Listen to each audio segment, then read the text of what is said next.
His lines will be improvised as well. It's Logan Rogan.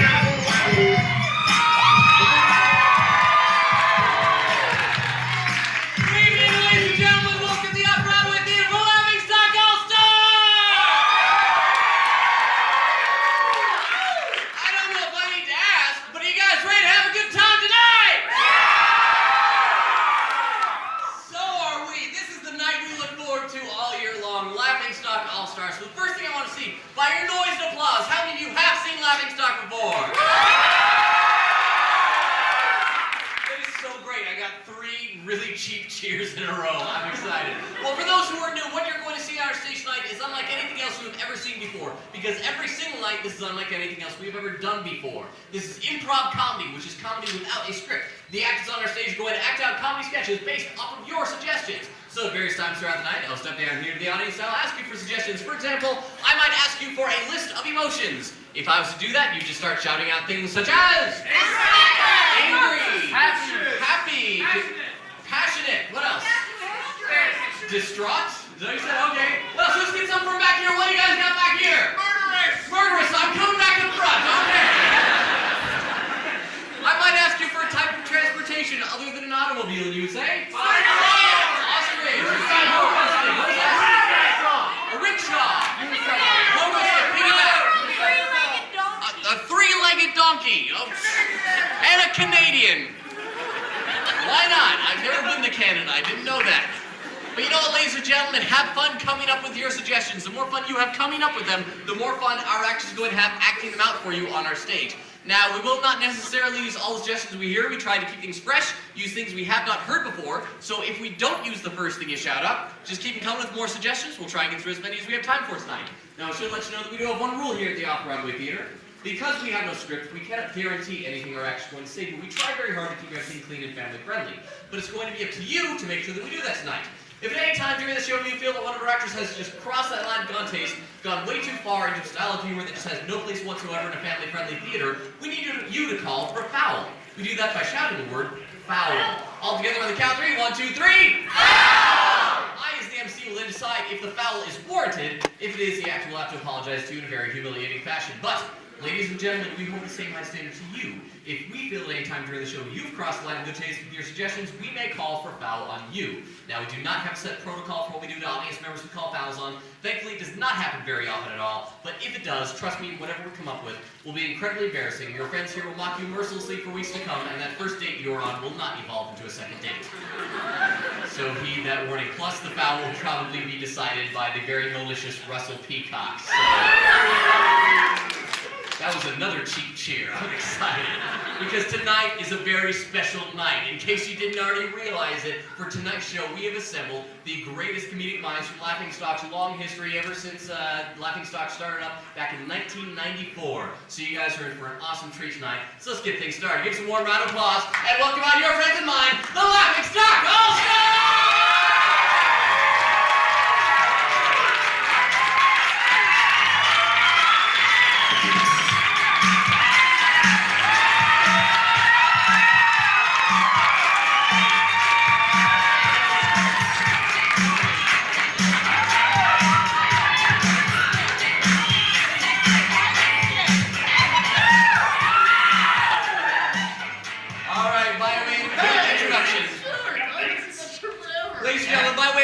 First of all, to your right, he's one of the founding members of our troupe, making his return after a 10-year absence. Give it up for Bob Bedore!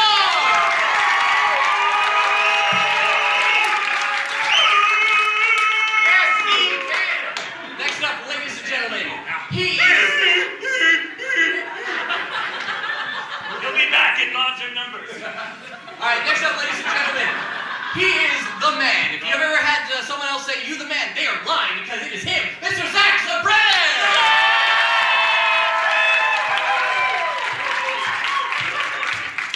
Next up, he is just an explosion of comedic talent. Unfortunately, that means he's pretty much already spent for the evening. Hope you enjoyed it. Give it up for Russ Peacock!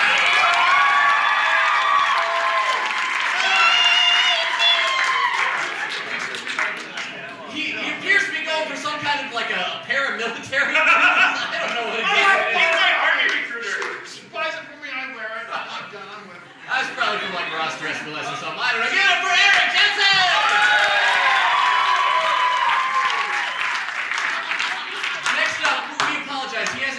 for like 10 minutes here. Give it up for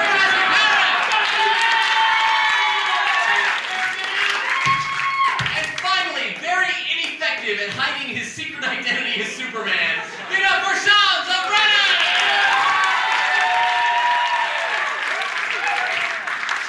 Alright, we're going to start things up with a quick warm-up game. We're going to play this game called Talk or Die. What's going to happen is, these actors are going to be telling you all about something, telling you everything you ever want to know and more about some subject of your choosing.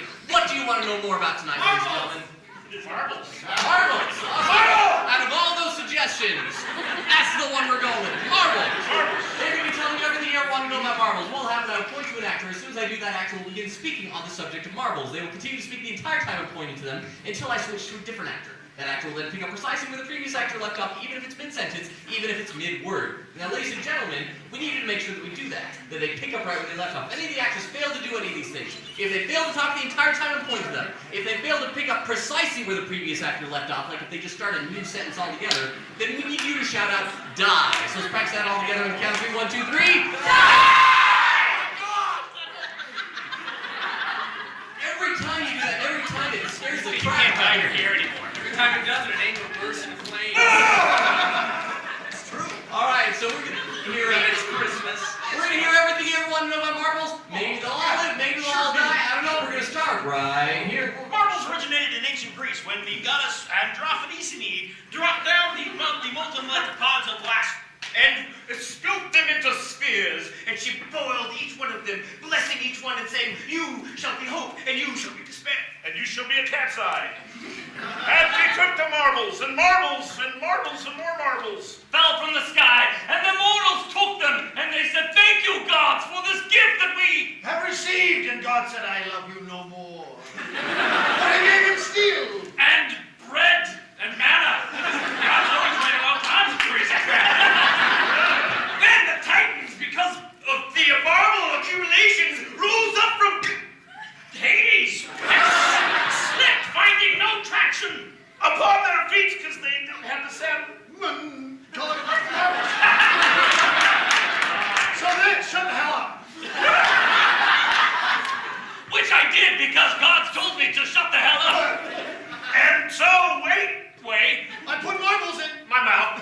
And it was awesome. And so I started doing diction and stuff. But we're so rolled down there. Which was the Gettysburg Address with marbles in my mouth. But how does this have anything to do with the history of marbles, one may ask? So one may ask it, and he said, what does this have to do with the history of marbles? So I would say the answer thusly. You take 2 pieces of bread, lay them down with some butter on them, and some crackers, because everyone likes crackers and cheese on their sandwiches. Except for crackers. They hate that. What they like is a little I'm an all-star.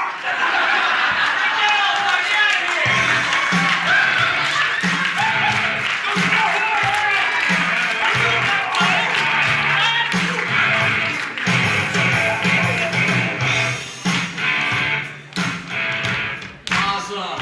Let's play some game of understudy. Figure out who's gonna be doing what for a game of understudy. We need 2 actors on stage, 2 outside. Please figure out who's gonna be doing what by the tried and true method of multiplayer rock, paper, scissors. Good old rock. All right, looks like Jesse and Russ are heading outside. Now, who are the 2 actors going to be starting out? Okay. All right, looks like Eric and Zac are going to be starting out. Ladies and gentlemen, these 2 actors are going to be acting out a scene. The scene will take place in exactly 1 minute. So we're going to go ahead and put 60 seconds on our clock right here. We need to figure out what the scene is all about. Ladies and gentlemen, I want you to give me some task that would normally be very boring and mundane. Okay, you guys are going to be doing some scene about clipping toenails. But this is going to be the most extreme, dangerous toenail clipping scene ever. So dangerous and extreme that at the conclusion of this 1-minute scene, one of these actors will either take ill or be injured and need to be replaced by one of their understudies who are now outside and will not be watching the scene. That actor will come in, they will repeat the scene exactly as you saw it before, word for word, leaving nothing out. And so then the other original actor will take ill or be injured and be replaced by their understudy. The 2 actors who never saw the first scene will do it precisely as you saw it the first time. And hilarity will ensue. So actors, when you're ready, begin your extreme toenail clipping scene. Private Joe! What? Get in here now! I'm coming as fast as I can, Corporal. Cover me!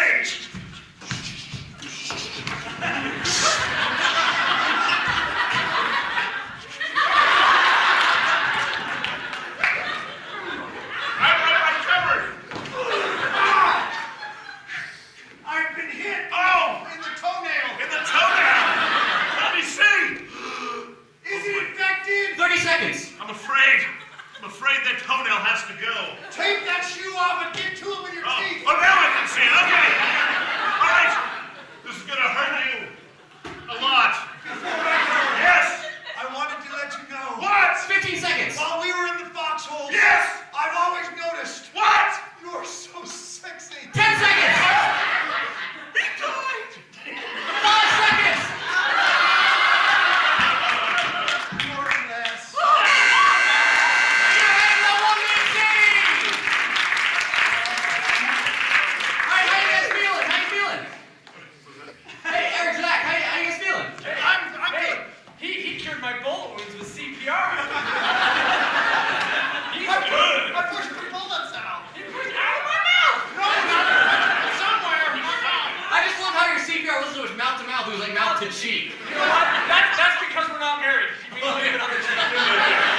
All right, so ladies and gentlemen, looks like Eric's going to need to sit this one out, so we need to call for one of his understudies. We do that by shouting understudy all together on the count of 3. 1, 2, 3. Understudy! And hopefully someone outside is relaying word out to either Russ or Jesse as we put 60 seconds back up on the clock. All right. Here we go. 60 seconds on the clock. Actors, begin. 6 o'clock.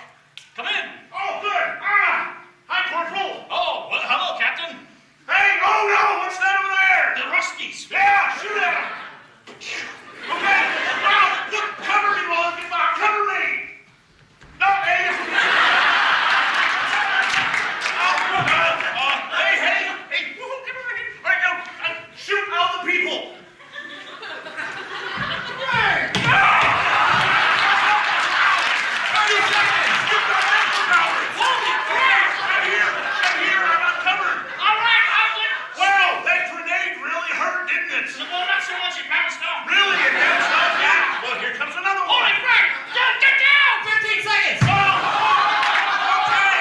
If you insist, I will chew off your tongue. 10 seconds.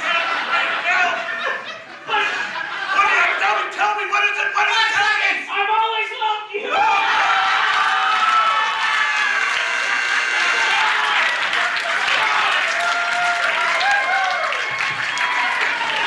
All right, Zach, how you feeling? I'm afraid I'm suffering from some crippling depression. Oh, you better sit over there with Eric. We need our other understudy now. Once again, by shouting understudy. happened to that shoe? All right, so ladies and gentlemen, we're going to shout understudy on the count of 3. 1, 2, 3. Understudy! And this time it should be Jesse on his way back in as we put our final 60 seconds up on the clock as we get ready for our third round. So Jesse, take the stage. Oh,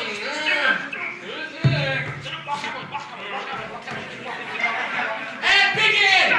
It's 6 o'clock. Come in. Hi, how's it going? Oh, you're right. Everything's well. Look, it's the Ruskies.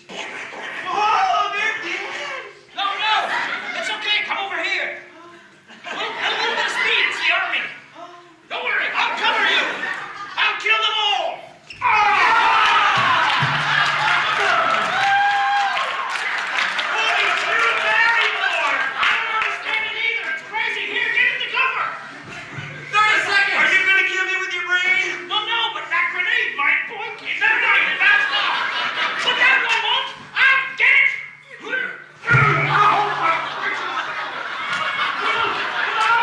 Stop eating my toenails. 15 seconds! It's the only way to give life. But now that 10 seconds! we have a few moments of time, it's about time that I tell you 5 seconds! something important that I've been leaving off for a long time. I love you. You have one of your understudy!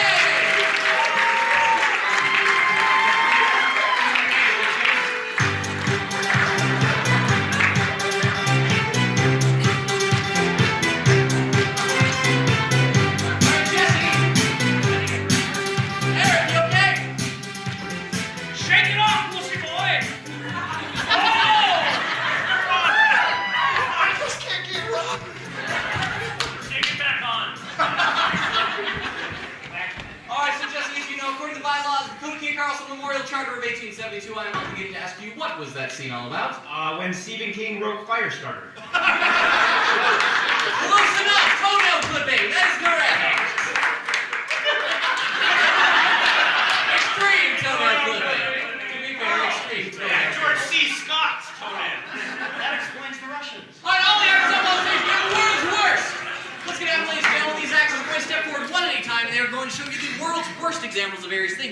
start off with some occupations. So, ladies and gentlemen, please give me some occupations.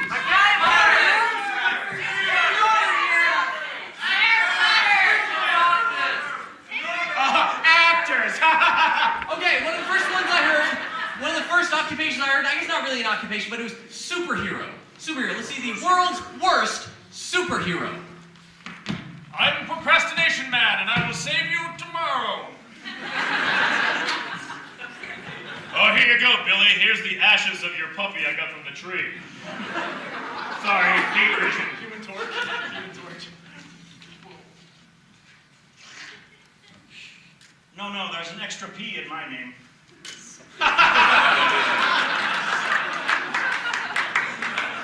What's up? We're XXX-Men. Bow, bow, bow. I am Big Man. I have powers.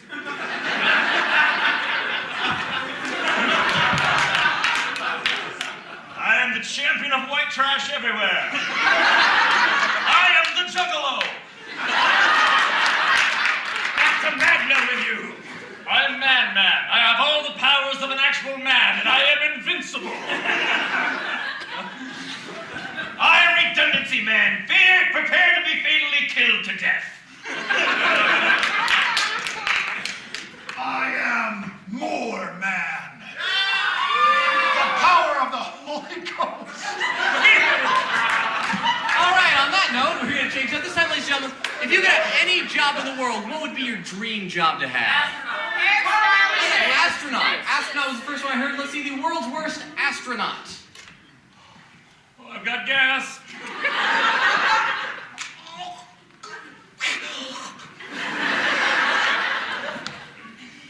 Any more for astronaut, or were you all thinking of fart jokes? Someone's under the mistletoe.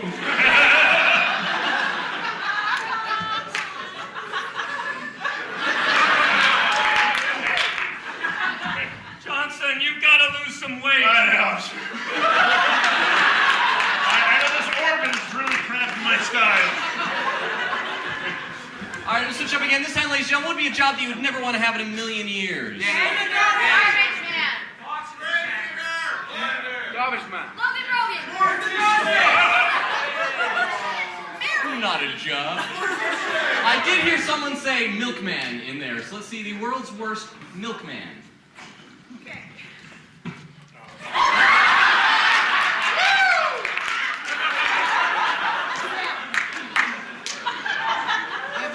Nobody want to follow that? Okay. Moving on. This time instead of an occupation, why don't you give me an event that most people go through their lives at least a few times? Marriage.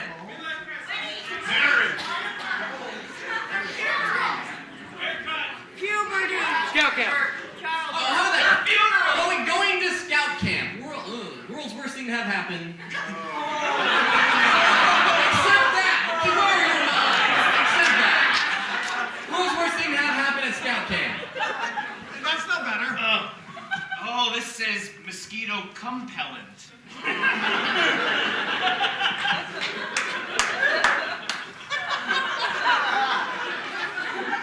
Is that it? Hey, Dad, I got my cooking badge, my sewing badge, and my Broadway musical badge. There you go. Hey, kids, want to practice your knobs?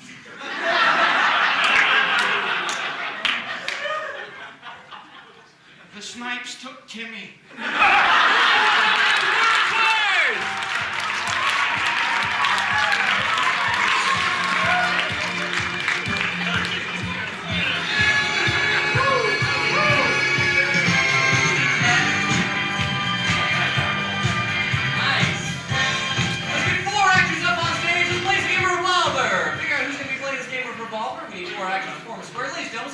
Next scene, you are going to see.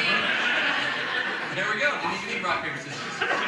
Ladies and gentlemen, you're going to see 4 scenes taking place simultaneously for this next game. However, at any given time, only whichever 2 actors are downstage that are closest to you will actually be acting out their scene. But then when they'll rotate around, change around, you'll see how it works. So first of all, we have Eric and Shawn. We need to figure out what these 2 guys are doing for their scene. So ladies and gentlemen, where is someplace these 2 happening young guys might be able to pick up women?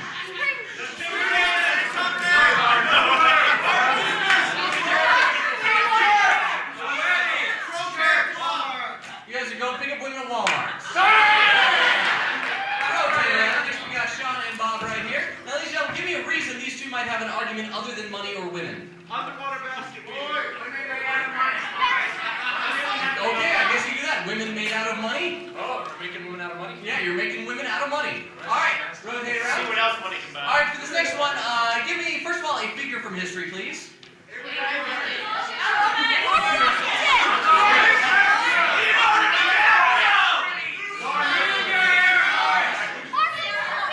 Okay, now I got one there. Now give me a famous celebrity, please. Okay,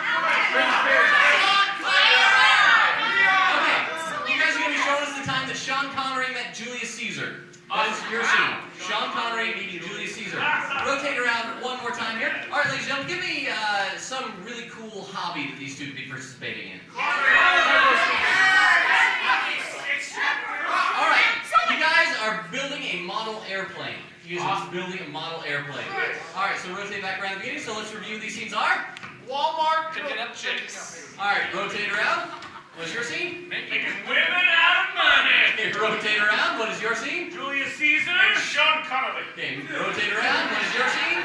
Building a model airplane. And Sean Connery. And rotate back again. So what's going to happen, ladies and gentlemen, various times throughout the scene, I will say rotate clockwise, rotate counterclockwise, rotate twice clockwise, whatever I want to say. They will then rotate, whichever two actors downstage will act out their scene. So actors, when you're ready, begin this game of Revolver. Okay, so show me how to do this. Well, let me tell you something. Walmart is a prime real estate for picking up the ladies. Okay, I'm ready. You and me, we're going to clean up on aisle 6, you know what I'm talking about? No, I don't. Well, you will when we get to aisle 6.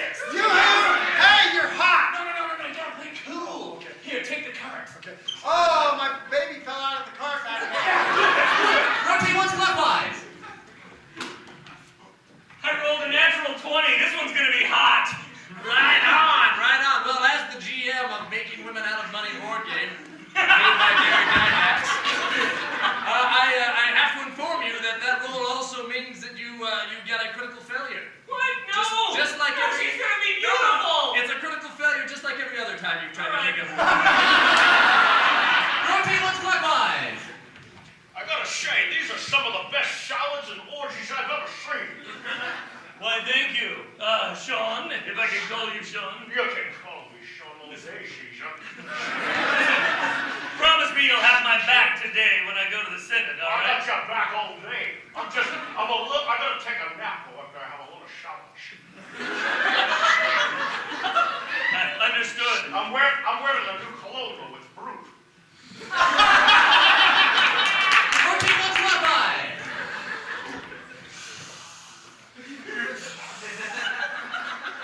Let's build a plane. Rotate twice clockwise. Oh no! The orcs of capitalism have destroyed your money, woman! Oh! That's the only time I've ever been near one! I'm sorry, you take... What about my cloak of studliness? Oh, yes, your cloak of studliness, I forgot. If I factor in that and multiply this by 17, you have a chance. Oh, say there's a chance. Yes. All right. As you look out upon the orcs of capitalism, you notice that they have stolen the arm and left breast of your woman. Rotate once counterclockwise.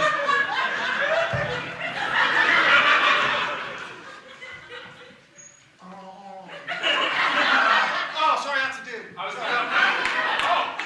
It's hard to tell at Walmart. Rotate twice counterclockwise. Oh, sorry about that. Oh, Oh, no! I asked for one thing! Oh, you know, I'm old Sean Connery. Sorry about that. You didn't ask for old Sean Connery! It's sort of like getting fat Elvis. She's just not the same guy. Rotate once counterclockwise. So she still has one breast, though. That's right. But you're preparing to go into the cave of financial doom. I put on my goggles of fine scene. But remember, your goggles of fine seeing were broken by the lich of communism. I hate this game. Rotate once counterclockwise. You're always Walmart blocking me. Rotate 3 times clockwise.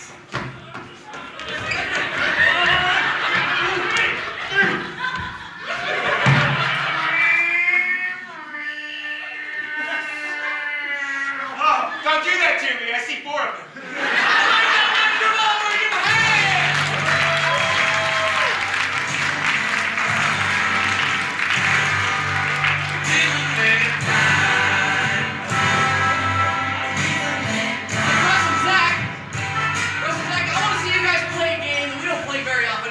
Difficult game. You guys talk about it backstage. A game of scene in reverse.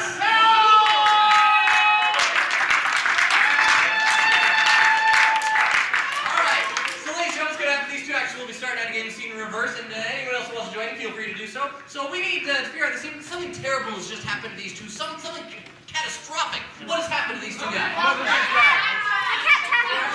the nail! Drop the contact!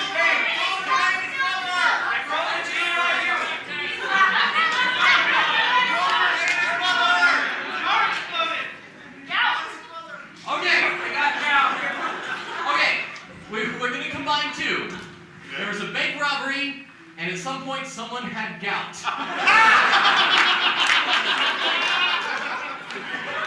Instantaneous count. Yeah. All this league bank security measures are getting sophisticated. All right, so ladies and gentlemen, the scene is going to take place in reverse. So what that means is the first line of dialogue you hear from one of these actors say will actually be the last line of the scene. And they're just going to continue from the end of the scene back to the beginning. So what is it again? So Bank robbery it's a and bank gout. robbery and gout. Okay, combine them however you feel so inclined to do so. And so we'll see how it ends, and then find out how it begins. Actors, when you're ready, give the game of scene in reverse. I guess it was loaded. I don't feel well, Johnny. Bang! It's not loaded. Be careful with that. Boy, that was really crazy what happened in the bank we just left. It's gotten too crazy. I'm leaving. I don't think the new guy's got the nerves for this. Let's leave the bank right now. Thursday, why do you ask? When are you getting checked out for that gout? Hey, are you gonna ask him or not? Oh, gout. I'm positive the gout is no longer an issue. Look, I'm not going down because of his gout. What you guys talking about? So, did work out? You notice I can stand up right now. Ow! Sorry I'm late.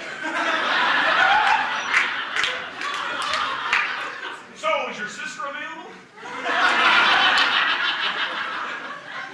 Yes, I was here about 30 seconds ago, and I think I left my wallet.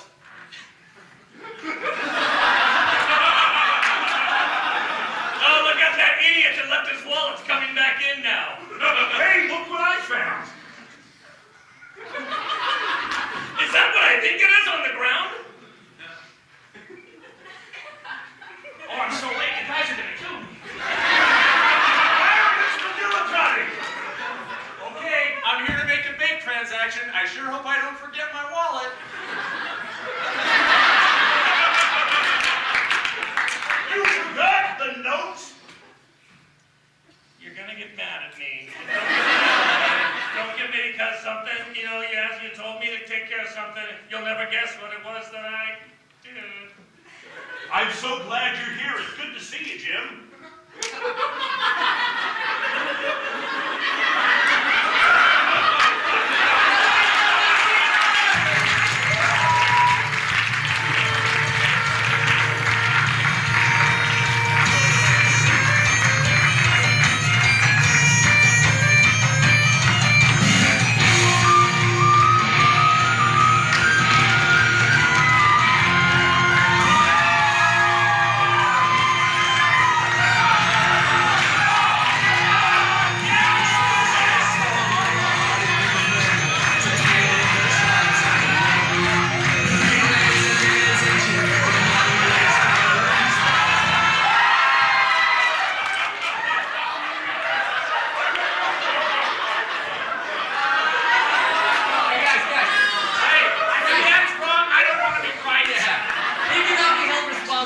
that is preconditioned training. He's like a Pavlovian dog.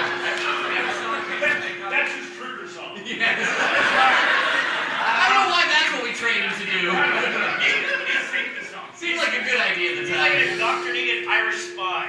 Alright, hey, another game we're talking about playing backstage before the show. Let's play a game of Mumbly Movie Murder Mystery!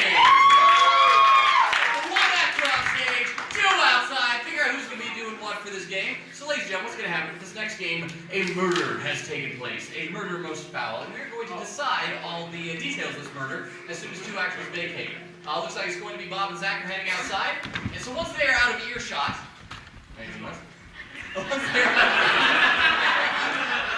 they were exchanging the night. Alright, once they're out of earshot, which looks like they are now, we're going to decide all the details of this murder. So, ladies and gentlemen, this is a movie. This is a movie theater.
Object or item from yet a third movie. Not a weapon, not like a gun or a knife from some, but a Baggity! I'm stabbing his back. a very famous item from yet a third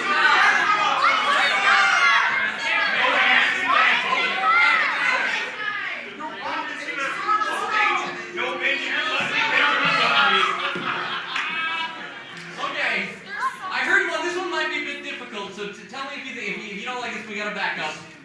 The Brave Little Toaster. Do you remember enough of that movie to do that? No, it's like that'd be like Iron Giant at this point. Okay, so instead we'll do the Iron Giant. Okay. Instead we'll do the stone from the Sword in the Stone. The stone that the sword was in. Yeah. Okay. Although I guess it was technically an anvil in the Disney version. But so we'll take anvil or stone. Either will be acceptable. So those are the three things. So just to review. The person. No, that's what King Arthur used to hold up his DVD collection. Alright, so review. Who was killed? Bob Smurf was killed. Where was he killed? He was killed in Bordeaux. The Fortress of Fortress of Solitude. Solitude. And with what was he killed? I forget already.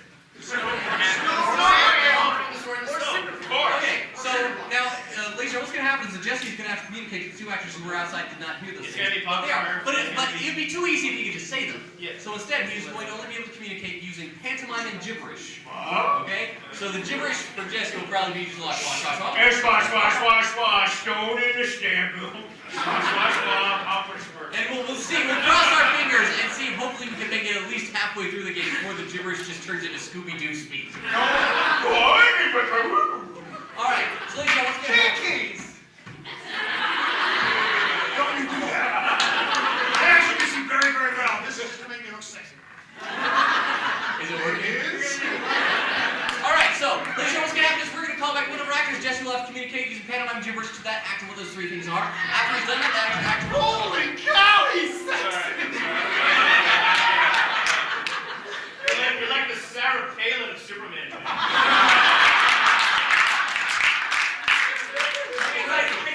like you're hot, but I really don't want to be attracted to you. But you can't help it, right? Oh, I got pictures. So as I was saying, Jesse will have to communicate these three things to the first of the actors who come inside. Once they get in here, then when they think they have, they will kill Jesse, and they'll have to communicate to the third actor. So kind of like a game of telephone. You'll see how it works. So for right now, we need to welcome back one of our actors by shouting, "Come on back!" on the count of 3, 1, 2, 3. Go back! And as with understudy, hopefully someone outside is relaying word to one of our actors outside. And it looks like on the way back in is Zac. Give Zac a hand, ladies and gentlemen, as we begin our first murder mystery. Person place thing.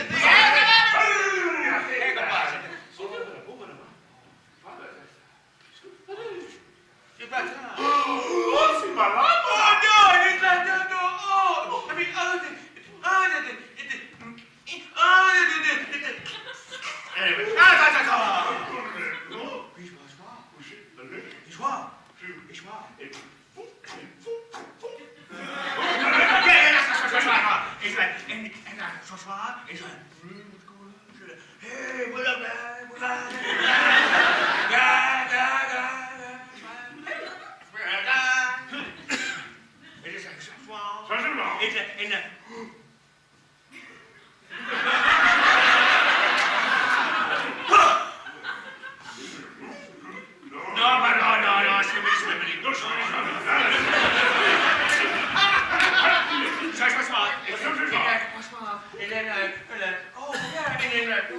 What was that? Oh, boom!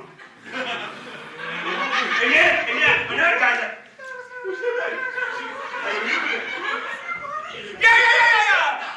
yeah, but that's a little bit. Yeah, so far. What's wrong?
Yeah. Shawn's right. Okay. Bob, shwa. Okay, please.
No! What was that?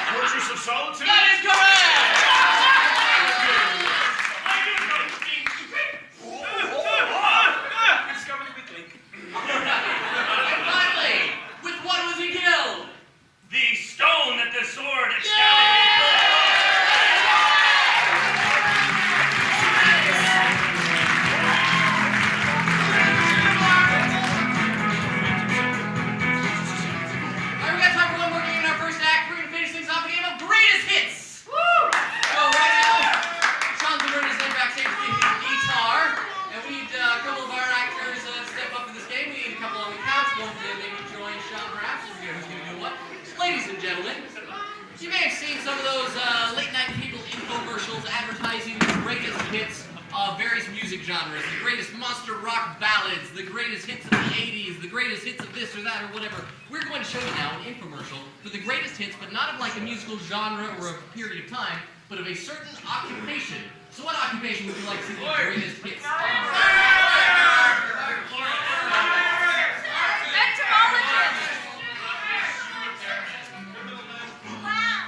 Okay, we're going to see the greatest hits of the Zookeeper. Greatest hits of the Zookeeper. So what's going to happen, ladies and gentlemen? These actors will act out the infomercial. Whenever it's time to cut to a song, these actors will perform the song off the top of their heads. So actors, when you're ready, begin this game of greatest hits.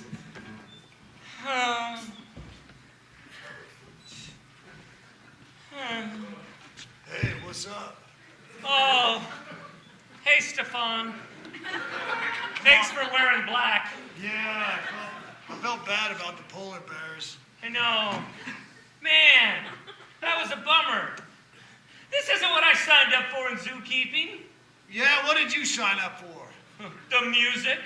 Me too. I got into it because of the polar bears and the music.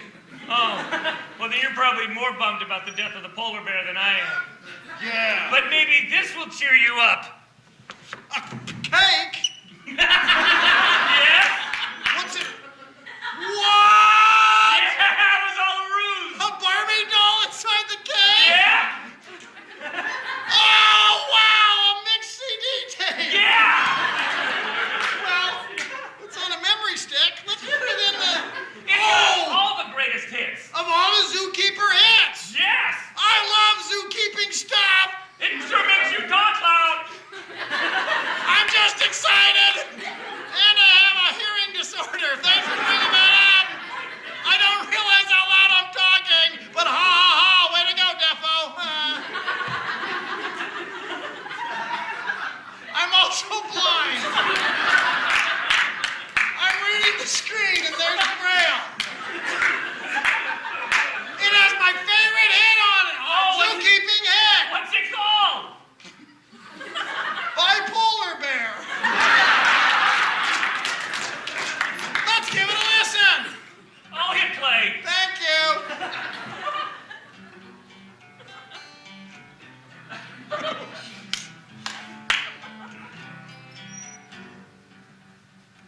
Shaggy white coat, lying in the sun. Well, something angers me, and I gotta eat someone. You can run, but you cannot hide. I'm gonna rip you open, find out what's inside. Happy-go-lucky, until you piss me off. I'm a happy-go-lucky bear, until those moments that I just don't care. Don't kill your mama and eat your dad. And for a second, I just might feel bad, but then it passes. Like the dinner last night. And once again, everything will be alright.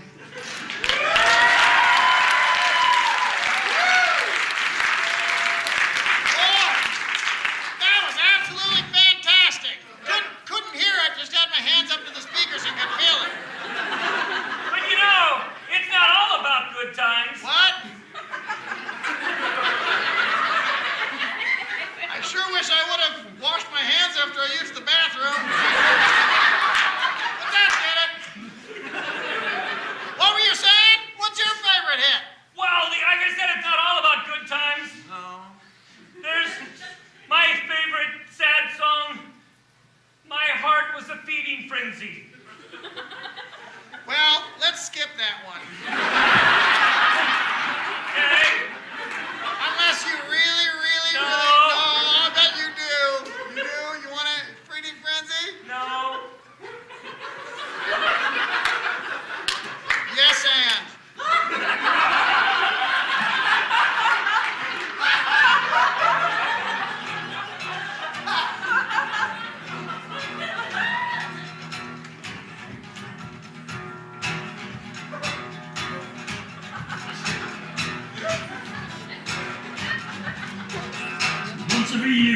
gathers up and fights for all the chicks. And everybody, it's a big blood mix. There's Big Joe and he's Santa Claus and the living bum, but he's Santa Claus and no one knows. Said me. I got nothing in my heart to fight for, 'cause Beth ripped it off and threw it in the ocean. And all the sharks gathered it up and all the porpoises danced to the blood. And all the seals smacked clams on their chest. My heart's feeding frenzy, and now I can rest. Great, that's all the song.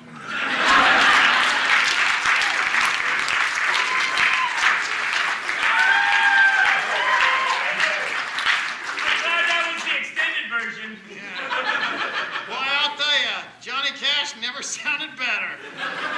You know what, though? When me and my lady like to get together and listen to heavy metal music, there's no better zookeeping hit than Heavy Petting Zoo. Here we go. Did you push it? Because I can't see. Right here. Okay, and play. Oh, you know what, though? I like it in English. But I'd rather have it in Spanish. Let's do the English version first. Okay. Oh, and this is the one where it kind of has that German rapper in the middle. I love this song. And the backup dancers? Oh, yeah. They both are wearing... There's one with bald. He's got a black shirt on. Oh, he's a sex machine. The other one, not so much. Yeah, but he always goes shirtless.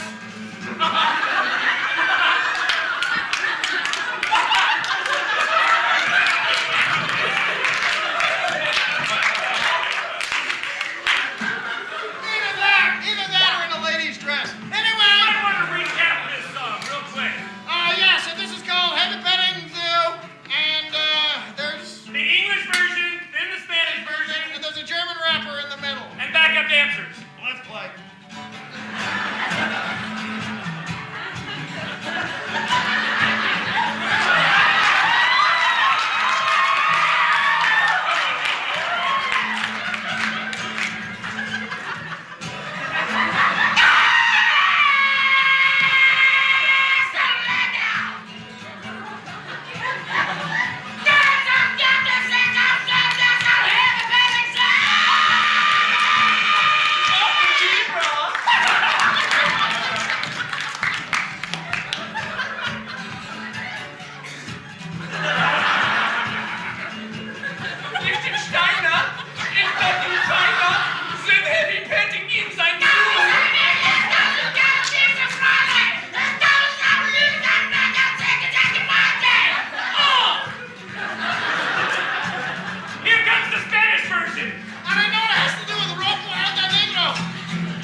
So if you don't get enough tonight, come back and see us again tomorrow. We'll make your reservations as soon as possible. It is almost sold out tomorrow. So let's go ahead. We're going to dive into the second act.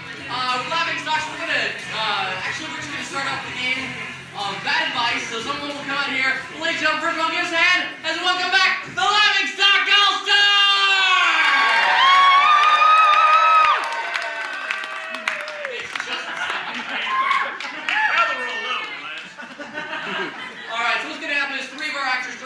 Backstage, they've been coming up with characters. The other actors will step down here in the audience. They're going to be needing advice providing some very bad advice. So, if we can go ahead and welcome out here.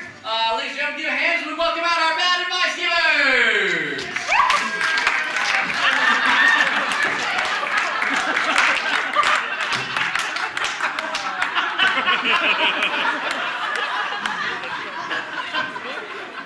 Okay, first of all, you, sir, what is your name? I am Soviet Bear. Soviet Bear, and what makes you an expert advice giver?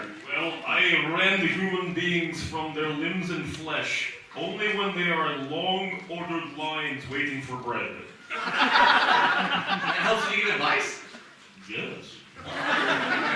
All right, next up, you, sir, what is your name? I'm a hammerhead shark.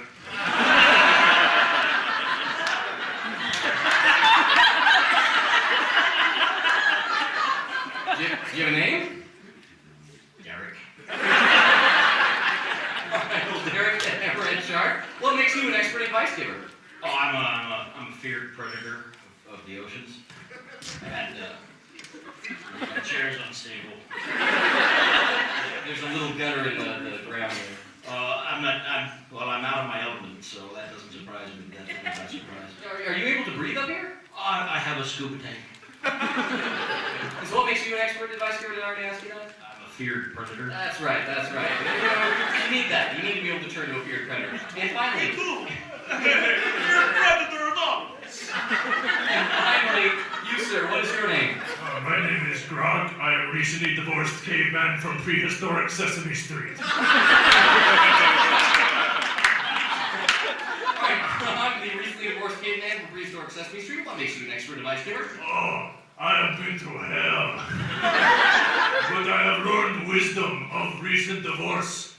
Bits of wisdom, like don't let K-wife get Cro-Magnon lawyer, because he's like 2 steps smarter than me. His forehead not so sloped, and his shoulders are upright like, well, look at me, I'm Cro-Magnon. Shut up! I have played the mighty snuffle-up-a guy. You got a little spittle in your hair. I'm a caveman. I spit all over the place. I killed saber-toothed Grouch. Awesome. All right, well, we have, looks like we have some people who need some advice down here. So, first of all, yes, you, sir, what is your name? My name is Johnson. Johnson, what is your question you'd like to ask? This is for all 3 of them, of course. I'm having some difficulty with my wife. She says that I don't give her enough comfort time, enough time where we're alone, and we're kind of struggling in our relationship. How can I make her more happy? Okay, so Johnson here is struggling in his relationship with his wife, wants to know how to make her more happy. Soviet Bear, what would you suggest? Well, first I would tell her, you know, I have not rent you from limb to limb and exposed your flesh and devoured your innards. So show her how the world is half full, not empty. We call this glasnost, which is Soviet Russian for optimism. Sometimes I tell little bear cubs, look, you think that line is half empty. I say there are children who are delicious in them. You eat children? I call them cubs. Or actually, you know, legally I can't say that they do because I have a license that says I can only eat fully grown humans, but sometimes game warden not looking. It's like delicious caviar snack. You ever eat caviar? No, I'm horrified by the comparison that kids are like human caviar. They're like little egg things. You think about that next time you have breakfast at Denny's. Next up, Derek, the hammerhead shark. Johnson over there is having some trouble keeping his wife happy. What would you suggest? Well, I'm afraid I don't have much experience with women. I don't have the best, rugged good looks. Sometimes women, they see me and they swim the other way. It's okay, because I'm a pretty fast swimmer, and I can use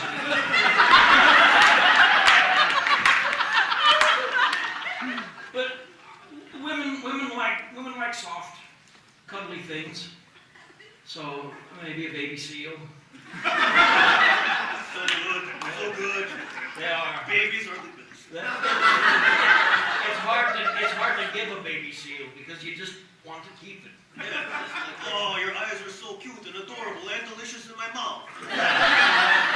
You know, I like the way the Soviets think. You know, I've pretty much been a free agent most of the time, but I could really dig into this Lenin thing. Oh, sorry. We're having a moment of perestroika. Sometimes you should think about what the woman wants. Fair enough. Very sound advice there. And finally, Kronk, was that it? Kronk?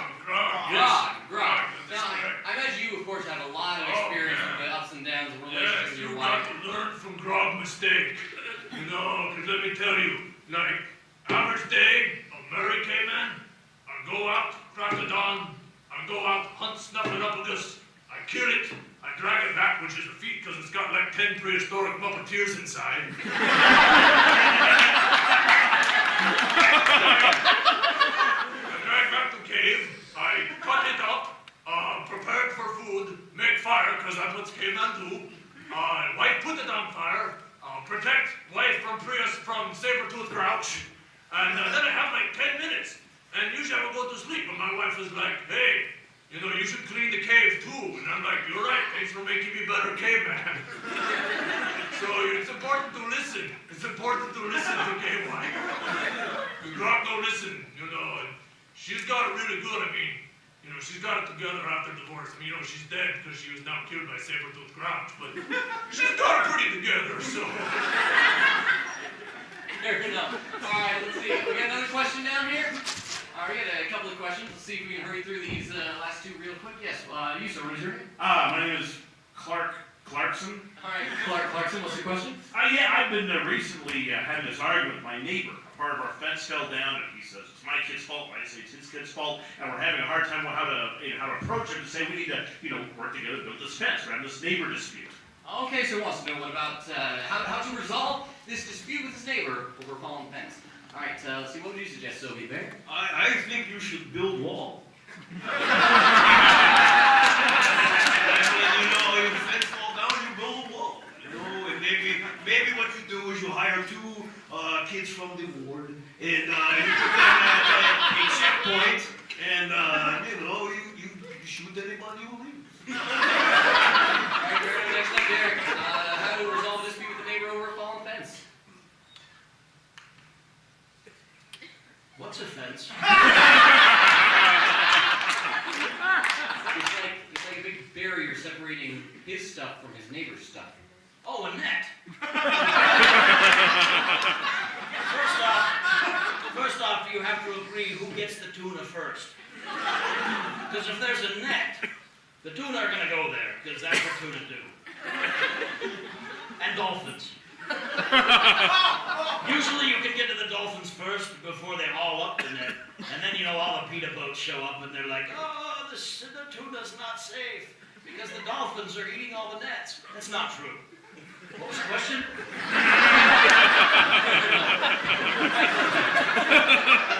What would you suggest? A dispute with a neighbor over a fallen fence. Well, that is very interesting because in prehistoric Sesame Street, I have a very similar problem with prehistoric Mr. Hoover. He was like, hey, Grog, I'm hanging out with your cave wife all the time. And I'm like, that's not cool, prehistoric cave Mr. Hoover. And I'm like, well, let's argue about it. But Mr. Hooper, he's like Neanderthal, which is only one step above me, but he argues circles around me. So I go out, hunt prehistoric snuffleupagus, drag him back to cave, protect family from saber-toothed tiger or grouch. And what? Would you look at a hammer? You know what? Look, I kill predators, all right? I may be whipped by cave wife who is now dead, but I will totally kill the both of you. I hope that you shared it with your friends. No, I did not. I was in the Star Wars cantina scene.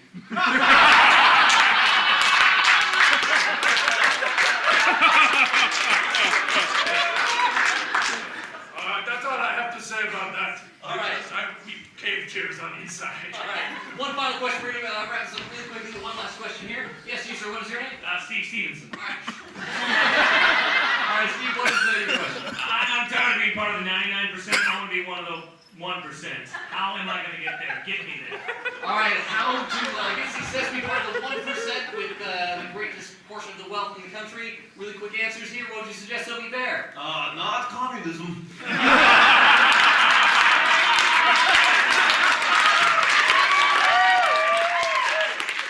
Right, Shark? Okay, this is very easy, all right? You start off with a walrus. You bite it in half. It's not sad, it's nature. All right? Be quiet, delicious girl. Now, you take the remaining half of the walrus and you bite it in half. And it sinks down. You bite that half in half. You bite that half in half. You keep going until you have 1%. And then you sell that ivory and you invest the money. Probably in some mutual bonds, CDs, Pfizer. They make that drug, you know, that the old guys like. You roll that into some long-term bonds. Eventually, you take the gains from that and you invest it into some, you know, hip little thing. I suggest video games. That's real big nowadays.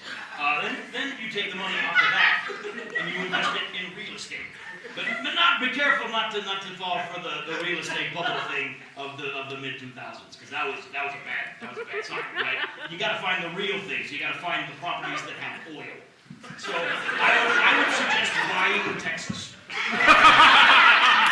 Once you own Texas, you can start to send out feelers to the other states. Start at the Panhandle because they're all idiots. No, it's true. It's been proven. And then once you have that, you can sell the people who live there to Asia. Because the Asians use everything as like aphrodisiacs. Right? So now the Asians are all hooked up, and they're making more people, which are consumers, to buy what you are making. And then eventually, once you have enough money, you will be one of the 1%.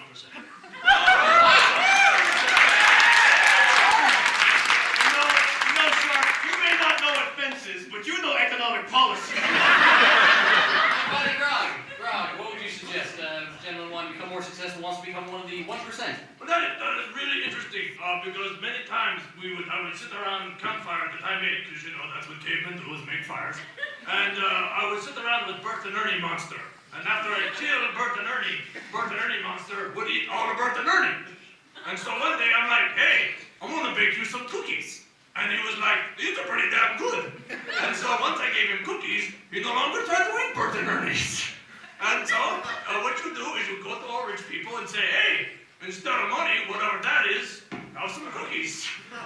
And that's, Cookie Monster is the name we gave him.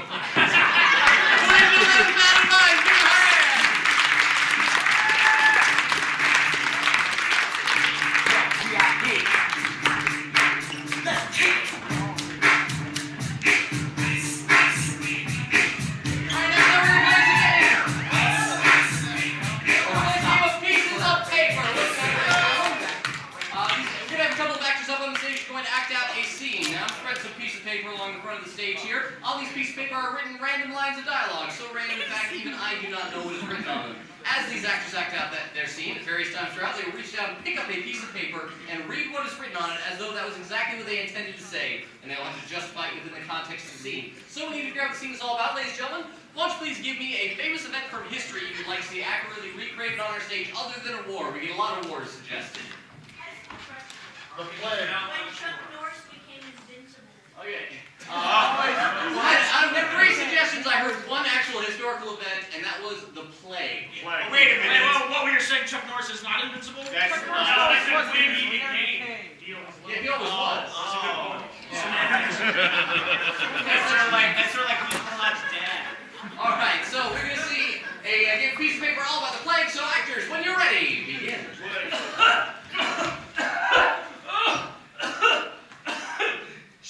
Be very quiet.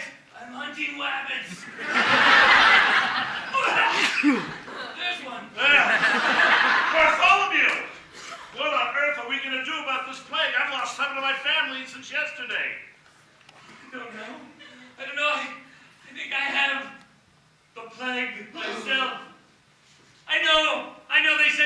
sleep with the rats. But you slept with the rats. They told me they were safe.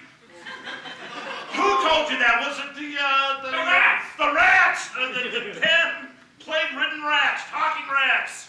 I know those talking rats. They tried to tell me something too. The talking rats. What? The other day, the talking rats came up to me and said, "Oh, stop all this talking. Just kiss me." Well, I get the What's going on there? It's one of the disease plague. Funny. Yes. Yeah. Sorry, I've been interracial dating with rats. I'm a plague rabbit. Sorry. I can't have this. I got an idea. What? I got an idea. That'll never work. Yes, it will. No, it'll never work. I'll tell you why. Do it again, but this time, put your back into it. That's what you're missing. You know, those rats have been a bad influence. I know. It's the plague talking. Sorry, I got a little itchiness. You're- I might have a rash. Wait a minute, I know you're itchy. I am. I've a lot of rat friends. Fleas. What? No, I have fleas.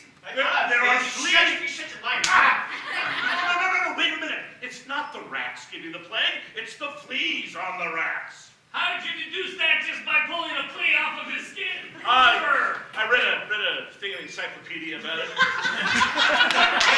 Wait a second. Let's look at this flea under her magnifying glass. Oh my God!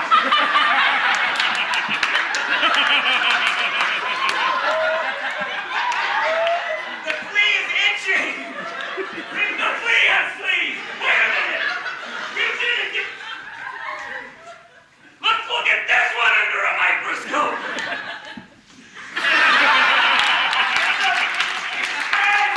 It's French. It's already surrendered to the plague. Okay, you know what? I think I have an idea for a cure. If only we had someone we could try this cure out on. You mean someone who is so disease-ridden that they have no other hope but us? Exactly. Toby the zombie. Toby will eat it. He'll eat anything. Yeah. No. Toby. Delicious girl. No more girls! Remember the last one? Oh, yeah. She yelled at you. She said, "Ha ha, you can't read. The world rejects you." I used to a girl. That's why we question sexuality. Toby, with help from me, Bartholomew, and the talking plague-ridden bunny rats. Hey, I'm really here just to observe. I understand. We're gonna get you out of this, Toby. Yes, we're gonna get you out of this. Now, this is gonna go on for a few minutes. I'm so happy. Now, Toby, I was talking to your wife the other day. Oh, yeah. And she said something that gave me an idea on how to help you. Really? I was talking to your wife, and your wife said to me, your wife says, "Damn, you're a wussy." I only like to watch soap operas once in a while. It comes from the fact that your musculature is mostly rotted. Okay. Right. And I'm gonna censor myself right now. So, what is the name?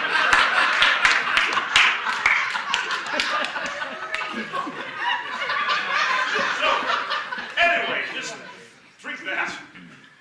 Isn't there some kind of cheer you wanted to do? You mean the cure the zombie plague-ridden Toby from the plague while the bunny rat is watching? Right. Yeah. I'm sure I have to get on the bunny rabbit's shoulders. Yeah? Get on the bunny rabbit's shoulders. It's okay. Don't worry about it. The last time this happened, I just toppled over forward. And would you? Oh, wow. Sorry, I have a lumpy back of my head. That's okay. It hurt just a hair. So now, say the chant. But I have difficulty reading. Will you help? Yes, I will. Okay, well, we'll say it together. Okay. Man, you've been working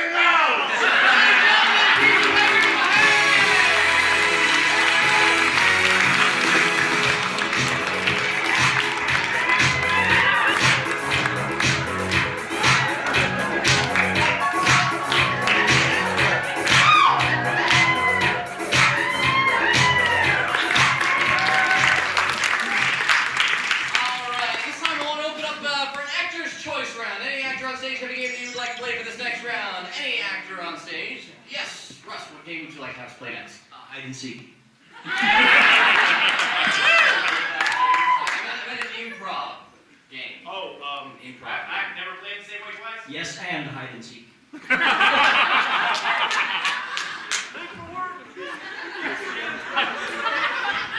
Logan! Bob has a really good one, and it's about like. Better not be hide and seek. No, it's the one with the Oh, it can't text. be hide and seek. We're gonna play a new game here, Between the Texts. Between the texts. All right, we need 3 actors, I believe, for this. And we need 2 audience volunteers to offer up their cell phones. Keep in mind, the actors will be messing around with them on stage, probably racking up your long-distance minutes and invading your privacy. You have a really good data plan, and you don't have like a porn filter. I'm all yours. But seriously, so we got one, Sean's got one, I think. Oh, there's another one right there.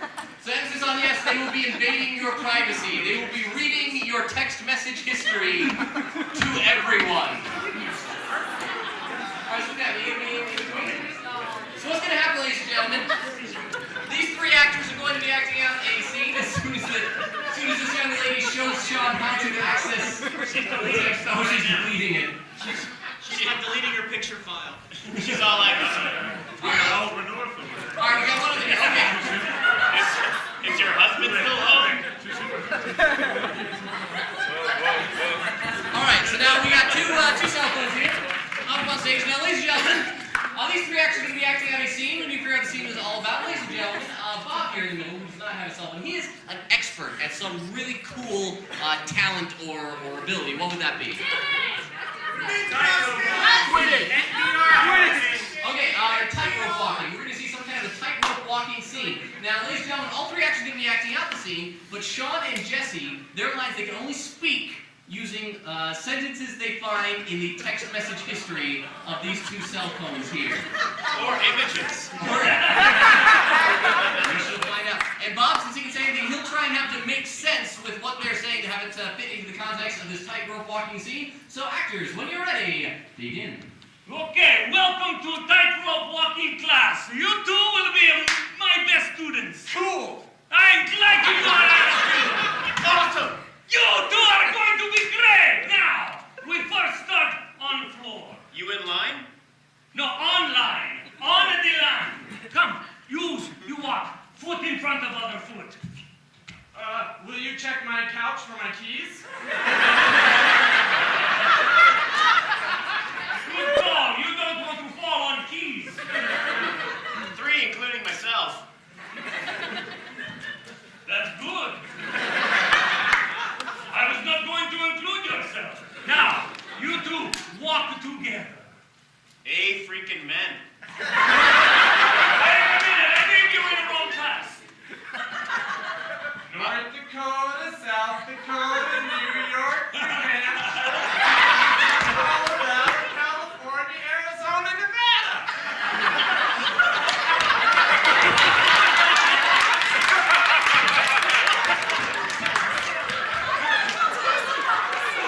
That was good, but next time put states in order of east to west. What's for Muppets? Awesome. All right, now, damn it! You, climb the ladder. You will be first to go up the ladder. Coming. No! You wait! You catching me before. Okay. I was wondering if you were going to join your brother tonight. Enjoy the show. I'm enjoying show, but I wish you would have worn underpants.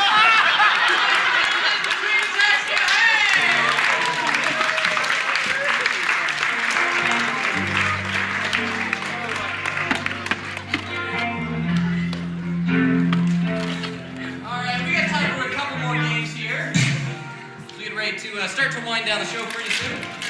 I'd like to have 2 actors up on stage, please. 2 actors step up on stage to start us off with the game of Flashback. Yeah! All right, looks like Russ is going to be stepping up, and Zach is going to be joining Russ. Ladies and gentlemen, what's going to happen is these 2 actors.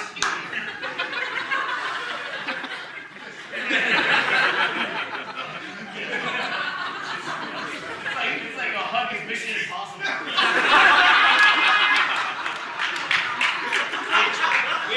We were going for a chest bump, but age interceded. Gravity.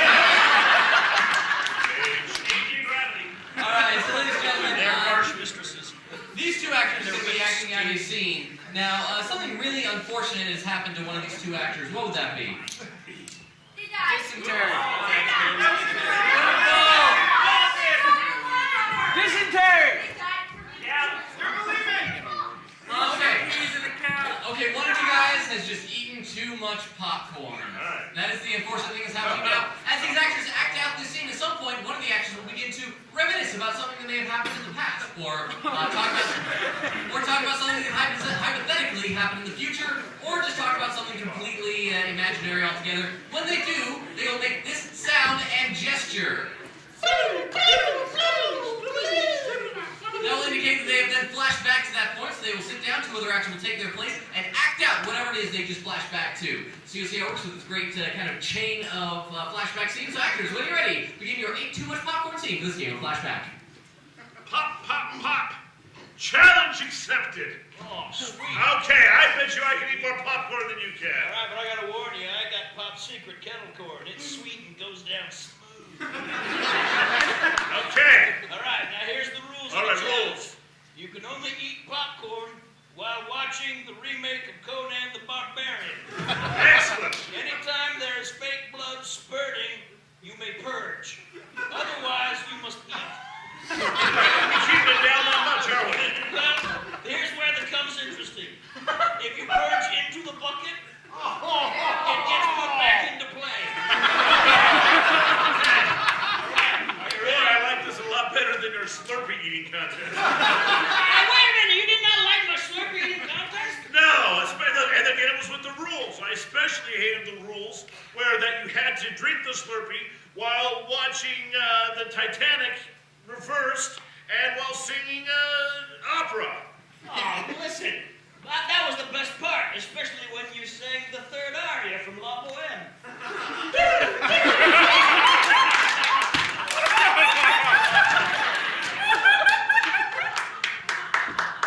Oh, that was awful. That was awful. Do you remember what we just did? Terrible. Never do that again. Well, see you next week. Oh, man. I've got a brain freeze. Oh, there's only one way to cure it. No, I don't think it's curable. No, you have to rub your head on the carpet. No, I'm gonna die instead. Hello? Yeah, it's Derek with you. Make sure he doesn't eat Slurpees. If he gets a brain freeze, he can die of brain hemorrhage. Thanks. Click. Why did I get cherry? Wait, I did this in the war. It was in the bucket. Oh, now it's back in place. That's a good idea for our next game. Oh, boy. Oh, you saved my life again. Well, I learned a lot in the war. Also, I met a beautiful girl. Oh.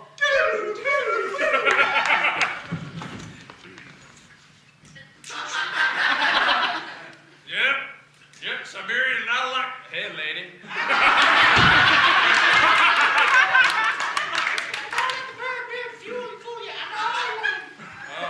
Siberia's cold. I got Russian is so sexy. Hey, listen. Oh, man. You're a real good shot, pretty Russian lady. Let me tell you, these Siberian nights get cold for you as well. Not really, I'm fat. And you're speaking my language. Sir, I'm insulted.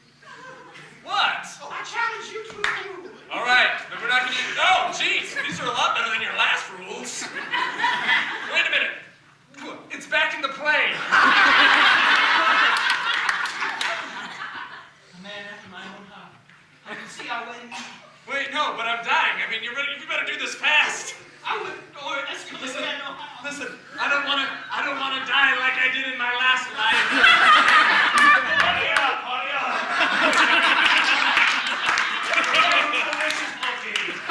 Using my psychic powers. Yes, your last life. You were a humpback whale. Caught in the tuna trap. Oh, and the dolphins. They sang so sad songs. I can hear them now.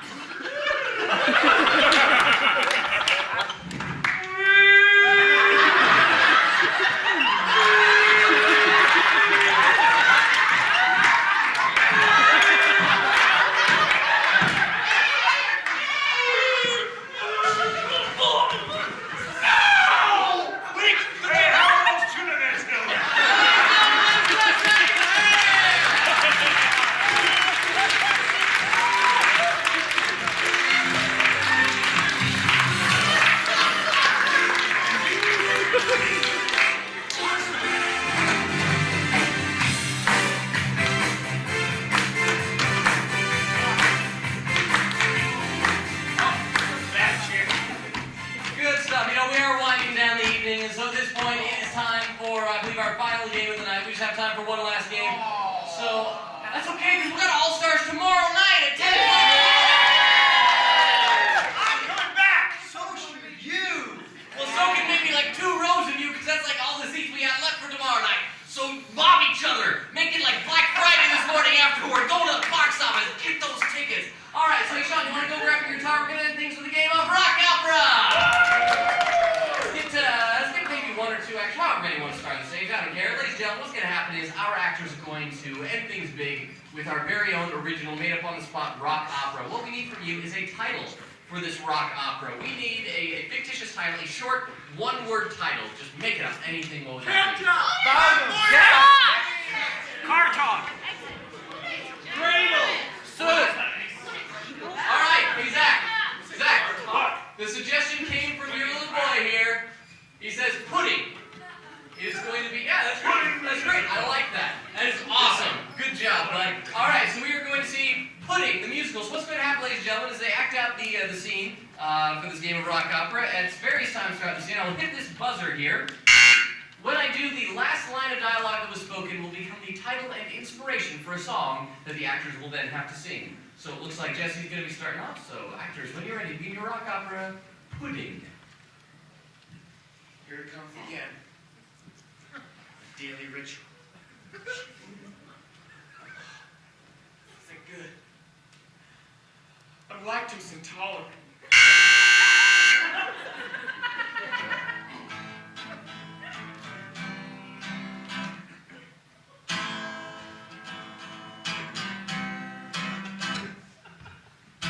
Parents are coming over, but this isn't for them.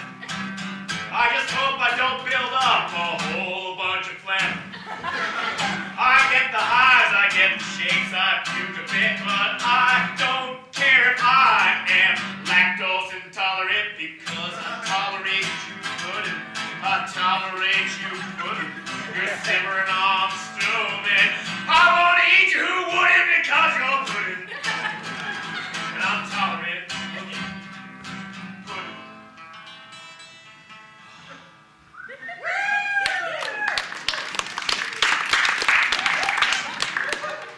Your parents are here, Charlie. Oh, yes, Charlie. What have you been doing with yourself, Charlie? Is that pudding? You know it goes to your eyes. Yes. Really like this caller, Charlie. Charlie, Charlie, Charlie, Charlie, Charlie, Charlie, Charlie, Charlie. Stop it!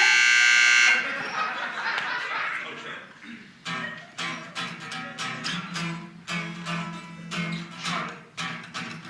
He's the disappointment of our lives. Charlie. He's got eyes. Charlie. He's never gonna get married. Charlie. His kids are laughing. Charlie, Charlie, Charlie, Charlie, Charlie, Charlie, Charlie, Charlie, Charlie, Charlie, Charlie, Charlie. Eat your pudding, Charlie. Charlie. Because that's the only thing that will ever... Charlie. That's right. Yes, I'm going Charlie. to have you sign these papers. That's right. Show him those. Yes, I will take it, Charlie. That puts you out of the family inheritance, and it takes away your name. But this emancipates me. This means that I don't have any claim to the name of Cosby anymore. That's right. You're no longer a Cosby. Charlie, wait a minute. Don't listen to your dad for a moment. You've got all the skill necessary. I've brought the one person who can prove that your pudding is better than anyone else's. That's right.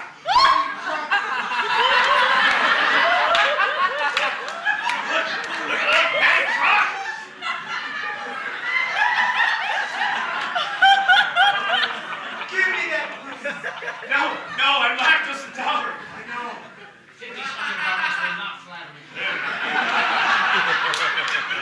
You and I together, we can make that lactose tolerant. Unhand my son, harlot!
Daddy Crocker speaks for me. All right, Miss Crocker. Sure, if that is your real name. Why don't you just try my pudding, Dad? Don't do it, Dolph. No. Do not be sucked into his web of lies. I will try his pudding and put all of this nonsense to rest. But try it off my body. Or use my finger. Anyway, so I'll try the pudding. No, Dolph, no. Dolph. That is the most angelic thing I've ever tasted.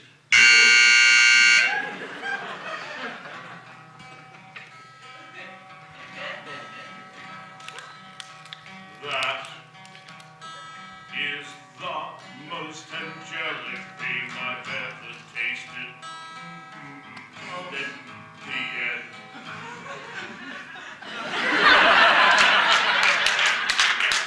Dad, you're so succinct and wise. I know.